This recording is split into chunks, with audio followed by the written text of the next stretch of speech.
السلام عليكم ورحمة الله وبركاته. النهاردة جايبة لكم طريقة هريسة الشطة، طريقة جديدة. هعملها لكم بطريقتين اتنين، طريقة جديدة وممتازة جدا وهتعتمدها على طول.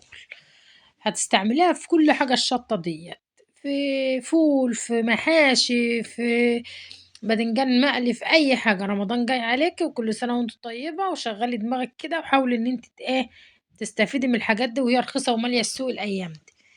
هنغسل الشطة كويس أوي بالشكل اللي أنتِ شايفاه ده، ونجيبها بقى مع على القطاعة، ونبدأ نقطّع فيها. نشيل العوق أول حاجة، وبعدين نفتحها، نفتحها كده من النُص، وتشيلي بقى البذر اللي جوّه. أهم حاجة عندي إن أنتِ تشيلي البذر اللي جوّه ده، لإن ما ينفعش يكون موجود في الصلصة، بيخلّي شكلها وِحِش، مخلّيها وِحشة في الأكل، وبيعمل عُسر هضم ومشاكله كتير. أنا عايزة اللحم بس، مش عايزة البذر معاه، بالشكل اللي أنتِ شايفاه ده. كل الكمية اللي عندِك بتعمليها بنفس الطريقة دي، ويا ريت لو سمحتِ تلبسي جلافز في إيدِك لو عندِك، لو متوفر عندِك. مش متوفر بقى أمرِك إلى الله، اشتغلي بقى بالمعلقة والسكينة وخدي بالِك، علشان الشطة دي مؤذية شوية. نفتح كل الكمية بالشكل اللي أنتِ شايفاه ده، ونطلّع البذر منه لحد ما نخلّص كل الكمية بتاعتنا، ونشوف هنعمل فيها إيه.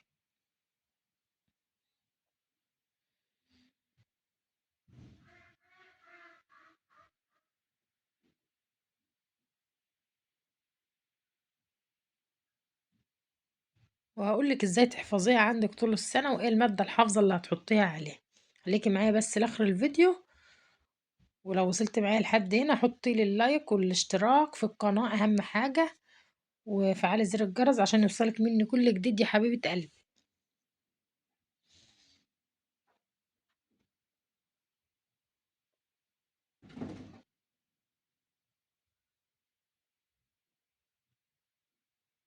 هنا خلصنا كل الكمية، م شيلنا البذر كله منها، معانا بس اللحم بس. هنجيب الكبة ونقطّع مع بعض، نُص الكمية نعمله بطريقة، والنُص التاني بالطريقة التانية. قطّعوا قطع كده كبيرة وعلى الكبة على طول. واللي ما عندوش كبة أقول لِك تعمل إيه. اللي ما عندهاش كبة تجيبها وهي لحمة بس كده بالطريقة دي، تسلقها على النار، وبعدين تضربها في الخلاط، وبعدين تضيفي المواد الحافظة لها. لكن بما إنِّك أنتِ عندِك كبة هتعمليها بقى بالطريقة اللي أنا هاقول لِك عليها دي. تفرمي الكمية كده اللي أنتِ عايزاها في الكبة.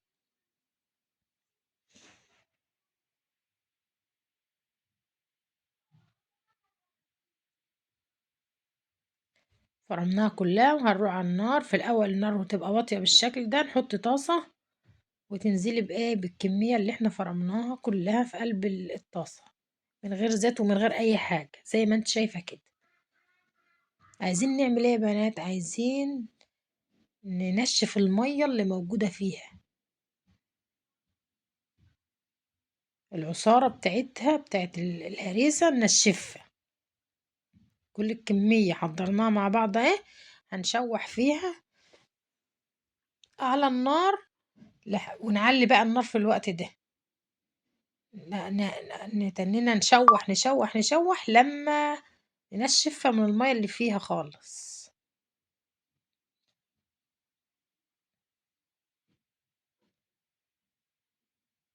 أيوه شوّحيها كويس بنفس الشكل اللي أنتِ شايفاه ده، على نار عالية.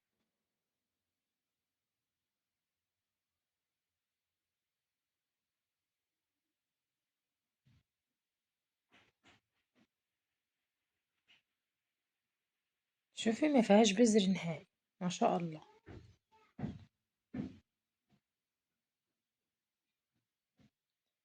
هنا خلّصنا كل الكمية تشويح. هنبدأ نحط بقى المكونات اللي هتحفظها معانا. هنحط أول حاجة معلقة ملح كبيرة، على النص كيلو شطة اللي احنا عملناه. كيلو الشطة له معلقتين اتنين يا بنات. تاني حاجة نحط نص معلقة سكر. تالت حاجة نحط زيت، حوالي ربع كوباية زيت. عايزة تحطي تعبري بالفنجان عبري، مش عاوزة حطي كده وهمي، بس خلي ايدك ميزان. وتشوحي كويس قوي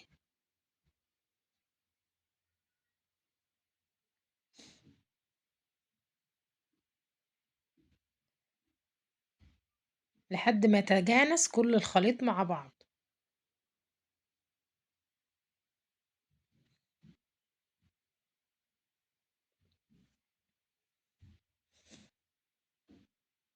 هنا وهي سخنة بتغلي هي على البوتاجاز، هنحطها في البرطمان على طول على طول، نعبيها على طول.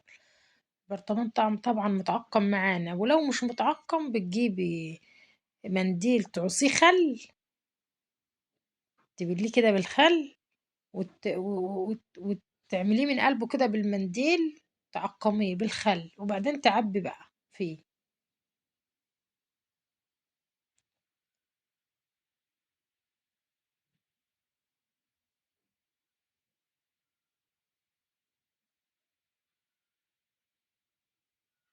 زي ما انت شايفة كده عبناه وخلصنا وحطينا على وشها شوية زيت علشان ايه ما تخيمش معانا ولا تعمل اي عفن كده على وش البرطمان. شوية الزيت دول بيحفظوه. دي الطريقة التانية، ننزل عليها بثلاث معالق خل وثلاث معالق عصير ليمون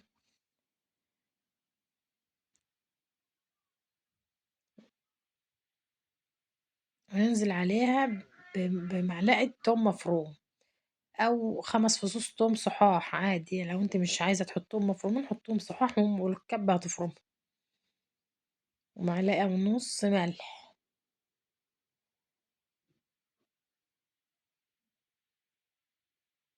ومعلقة كبيرة بابريكا، بس انا عملتها بالمعلقة الصغيرة فهتلاقيني حطيت اتنين لو لاحظتي يعني، فيما يعادل معلقة كبيرة يعني.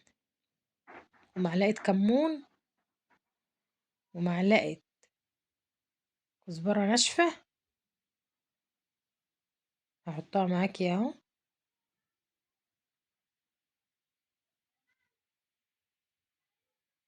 كل الكمية دي وكل الخليط اللي انت شفتيه ده هنروح ايه ناخده مع بعض ونروح نضربه في الكبة.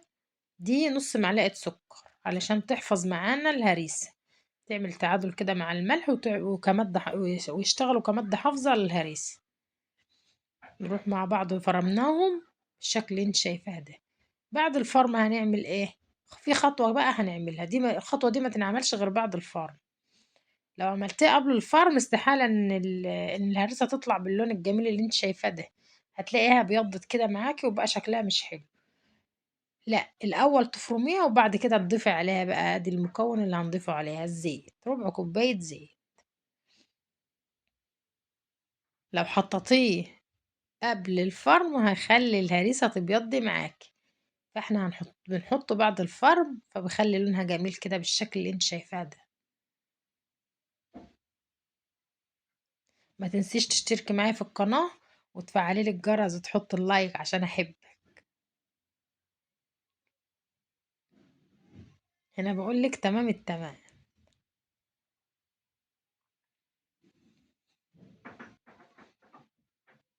هريسة جميلة وخطيرة وهتنفعك في كل الأكلات.